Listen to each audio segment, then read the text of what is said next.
औज़ुबिल्लाहिमिनश्शैतानिर्रजीम बिस्मिल्लाहिर्रहमानिर्रहीम रब्बि इश्रह ली सदरी व यस्सिर ली अमरी वहलुल उक़्दतम मिन लिसानी यफ़क़हू क़ौली rabbi ज़िदनी इल्मा। Assalamu alaikum dear students. Welcome to F6 online support program, and this is the lecture for second year physics, and I am Sidra Farooq. Today we are starting chapter number 19. The name of chapter is atomic spectra, and the topics we will study today is production of X-rays. We will cover the page number 361 to 363.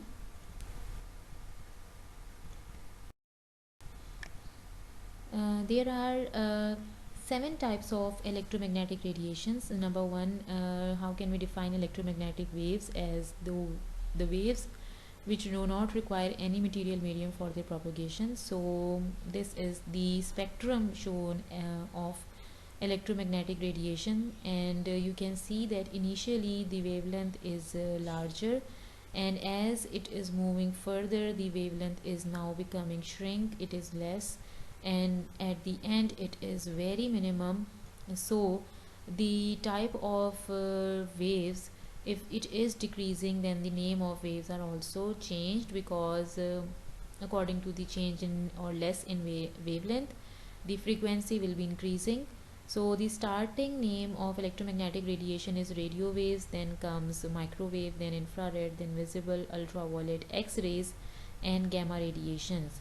So today our topic is to study about the X-rays. So as you can see that this is basically the second last portion, or the type of waves rays that we have to study is having smaller wavelength and maximum frequency. So it is used to view inside of bodies and object.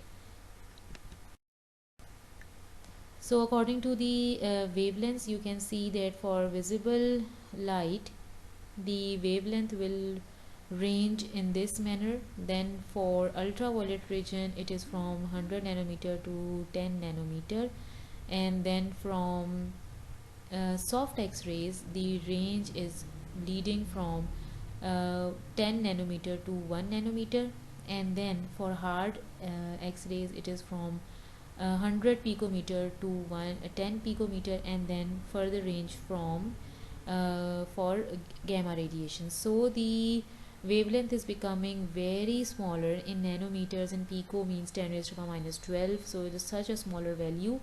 So as you can see, the energy of photon that is associated with that wave, as the energy is level is increasing, so it is in 1 electron volt then for visible light, and then it for hard X-rays it is from 10 kilo electron volt to 100 kilo electron volt, and then it is moving towards the mega electron volt. So X-rays, crystallography, mammography, and then medical CT scan.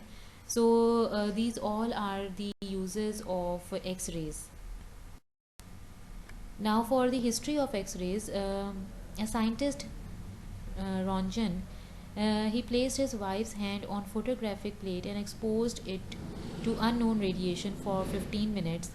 He don't know that these type of radiations are known as X-rays.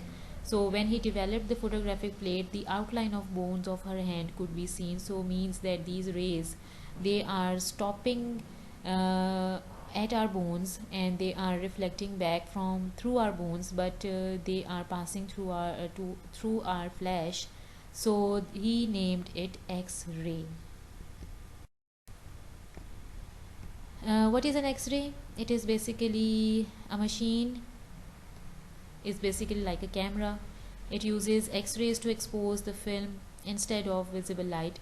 So X-rays are similar in that they are electromagnetic waves, but they are more intense, they are more energetic, and they can penetrate in many materials. So when the X-ray hits the film, they expose it just as light would. So you can see the structure of our bones here. Now the main topic after whole introduction of X-rays is to understand about the production of X-rays, and this is your topic 19.7.2. So for this production of X-rays, the circuit diagram and the arrangement is given in front of you.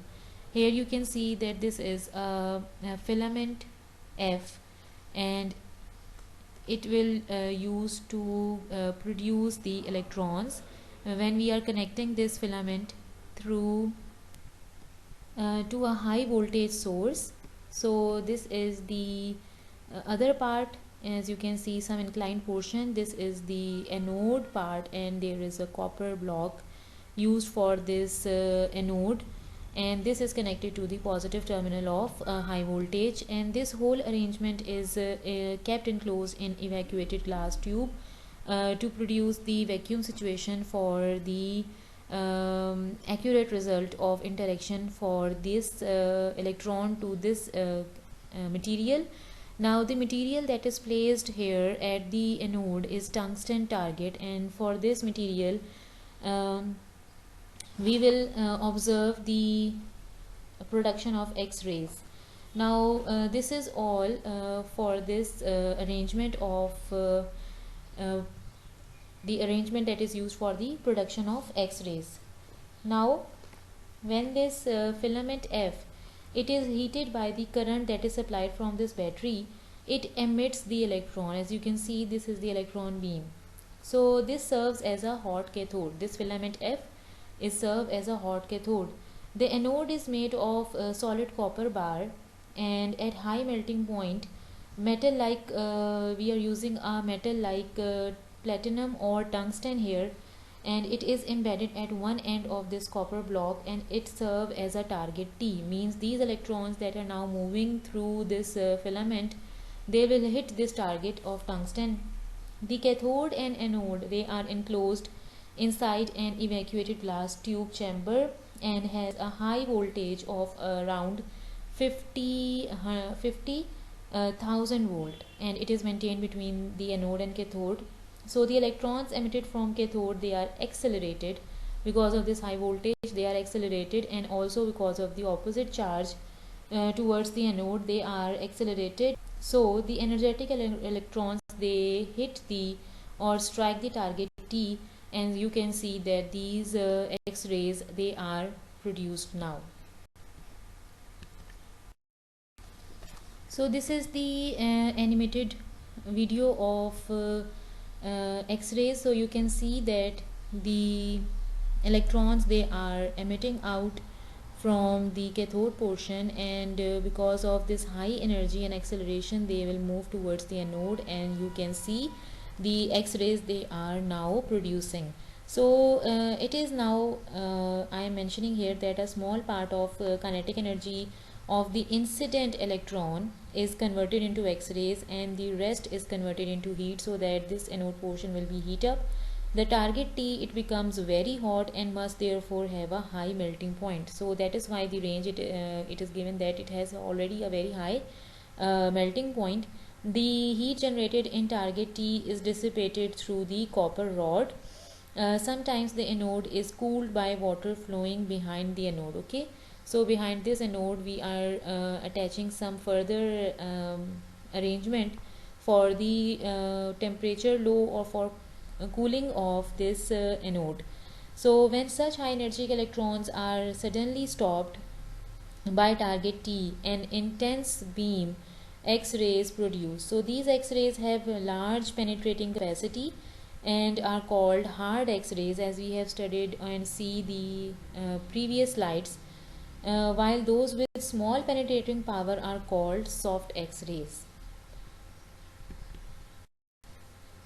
Now for some properties of X-rays, that X-rays travel in straight lines, X-rays cannot be deflected by electric field or magnetic field, X-rays have a high penetrating power, photographic film is blackened, means they show their image by X-rays, and fluorescent materials glow when X-rays are directed at them. Photoelectric emission can be produced by X-rays, as we have studied in chapter number 18. So ionization of gas results when an X-ray beam is passed through it, so they have ionization ability as well. Now for applications. So there are some applications for their for X-rays as well as the medical use as well as their industrial use. So for medical use, it is because that we can see or take the X-rays. So it has a large use of in medicine and industry. So X-ray photons are of high intense or high intensity, maximum energy. They can penetrate several centimeters of solid matter and so can be used to visualize the interior of materials that are opaque to ordinary light. So this is all for today. Thank you so much. Allah Hafiz.